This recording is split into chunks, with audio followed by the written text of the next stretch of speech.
Hi friends, Muthazhagu upcoming review பார்க்கலாம். முத்தழகு செம கோவத்தில் இருக்கிறாங்க. பூமி வந்து கெஞ்சிக்கிட்டே இருக்காங்க. நான் வந்து அவகிட்ட வாக்குமூலம் வாங்கத்தான் நடித்தேன் அப்படி இப்படின்ட்டு. அதுவாக இருந்தாலும் நீங்கள் பொய்யாவே சொன்னாலும் எனக்கு அப்படி சொன்னது எனக்கு மனசு கஷ்டமாக இருந்துச்சுன்னு முத்தழகு ரொம்ப வருத்தமாகவே சொல்கிறாங்க. அதுக்கப்புறம் அமுதன் பண்ண வேலை அப்படின்னு ஸ்வேதா தான் புருஷனையே கோச்சிக்கிறாங்க.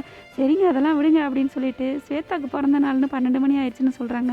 ரொம்ப சந்தோஷம், ஏன் சொல்லவே இல்லை அப்படின்னு எல்லோரும் மிஸ் பண்ணுறாங்க ஸ்வேதாவுக்கு. அதுக்கப்புறம் எல்லோரும் படுக்க போயிடுறாங்க.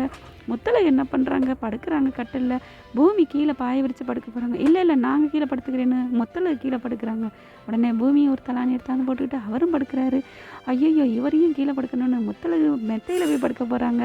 அதுக்கப்புறம் இவர் கூட படுக்கக்கூடாது அப்படின்ட்டு பூமி என்ன பண்ணுறாங்க, மறுபடியும் இவரும் போய் மெத்தையில படுக்கிறாங்க. அதுக்கப்புறம் முத்தழகு எந்திரிக்கிறாங்க. ஏங்க போதுங்க, எத்தனை வாட்டி தாங்க எந்திரிச்சு ஏறி இறங்கிக்கிட்டே இருக்கிறது, பேசாமல் நீங்கள் மேலே படுத்துக்கோங்க, நான் கீழே படுத்துக்கிறேன் அப்படின்னு சொல்லிட்டு பூமி போய் கீழே படுக்க போகிறாங்க. உடனே கையை பிடிச்சி தடுத்துடுறாங்க. இருங்க நீங்கள் இங்கே படுத்துக்கோங்க அப்படின்னு சொல்லிட்டு தலகாணி எடுத்து குறுக்கலை போட்டுக்கிறாங்க. புரிச்ச மொண்டாட்டிக்கெல்லாம் தலகாணி குறுக்க போட்டது இங்கே தான் பார்க்க வேண்டியதாக இருக்குது. சரின்னு சொல்லிட்டு மன்னிச்சுக்கோங்க, நான் தெரியாமல் பண்ணிட்டேங்கிறாங்க. சரி விடுங்க அப்படின்னு சொல்லிட்டு படுக்கிறாங்க இந்த சைடு திரும்பி. உடனே முத்தழகு இங்கிட்டு கொஞ்சம் திரும்புங்களேன் அப்படிங்கிறாரு. அப்படியே பார்த்து சிரிக்கிறாங்க.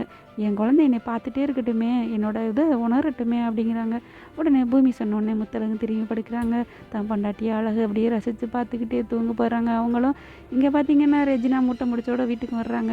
என்ன நினச்சிட்ருக்கீங்க பேச்சியம்மா, என் பொண்ணு வாழ்க்கையை நான் இருக்கேன் அப்படின்னு சொல்லிவிட்டு இன்றைக்கி உங்கள் பையன் எப்படி என்ன வேலை பண்ணியிருக்கான் அப்படின்னு சொல்லி நடந்தது எல்லாத்தையும் சொல்கிறாங்க. பேச்சியம்மா சொல்கிறாங்க, நடந்ததெல்லாம் நடந்து போச்சு, நீங்கள் பண்ணது மட்டும் என்ன அப்படின்னு இப்படி ஏதோ ஒரு 2 பேர் சண்டை போடுறாங்க.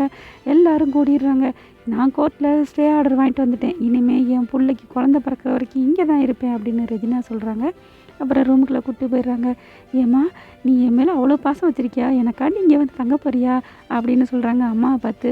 உடனே ரெஜினா சொல்லுது, இப்போவாது புரிஞ்சுக்கிட்டியே, நீ தான் ஒரு மக்கு மாதிரி இருக்கியடி அப்படிங்கிறாங்க. உலகமே பூமிங்கிற, ஆனால் அவனை எப்படி வளர்ச்சப்படுறதுன்னு உனக்கு தெரியலையே, உன்னை இந்த வீட்டில் வாழ வைக்காமல் நான் போக மாட்டேன்டி, அதுக்காகத்தான் இங்கே வந்திருக்கேன் அப்படிங்கிறாங்க.